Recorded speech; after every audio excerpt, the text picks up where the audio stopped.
তরমুজটা আমাকে দাও। তুমি চিন্তা করো না, আমি এখন এনে দিচ্ছি। তুমি উপরে উঠে লাঠি দিয়ে ধাক্কা দাও।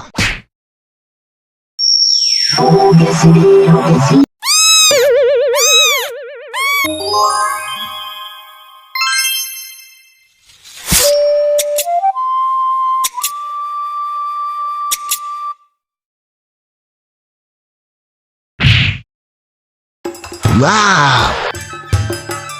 ধরো তোমার জন্য। কলার বলিটা এনে দাও না তাড়াতাড়ি।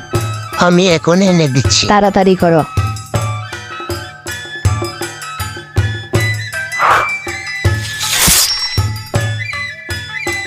ওর জন্য আমি সব করতে পারি।